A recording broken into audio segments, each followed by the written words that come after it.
Ethan stood in front of the mirror on the last morning of the year, staring at the reflection he barely recognized. The bags under his eyes weren't just from lack of sleep. They were the weight of months spent drifting, chasing distractions, and avoiding the hard truths he didn't want to face. He had goals, big ones, but somewhere between endless notifications, mindless scrolling, and constant comparison to others, he had lost hold of his direction. Every day felt like a repeat of the last. Every night ended with the promise that tomorrow will be different. But tomorrow never changed. That morning, however, something clicked. Maybe it was the silence of his room. Maybe it was the disappointment tightening in his chest. Or maybe it was the realization that no one was coming to save him. Whatever it was, it sparked a decision. The decision to rebuild. He opened his notebook and wrote 3 words across the first page. Year of discipline. Not a resolution. Not a dream, a promise. The first step he took was disappearing. Not running away, but stepping back from the noise that had been pulling him apart. He deleted the apps that drained hours from his day and muted the voices that fed him doubt. He didn't announce anything. He didn't brag about change. He simply began. For 90 days, he chose what he called the quiet path, a period of self-focus. He wasn't hiding. He was preparing.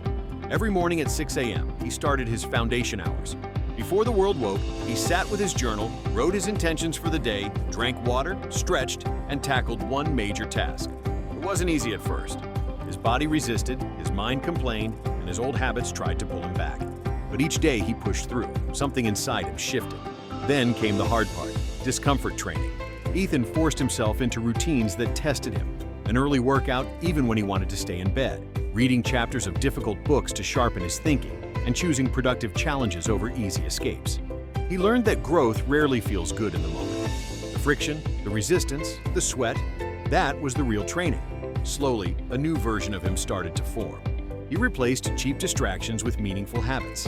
Instead of scrolling endlessly, he used that time to learn new skills. Instead of seeking quick pleasure, he focused on long-term goals. He fed his mind with the kind of knowledge that builds leaders. One day, as Ethan reviewed his progress, he realized something powerful. He wasn't chasing motivation anymore.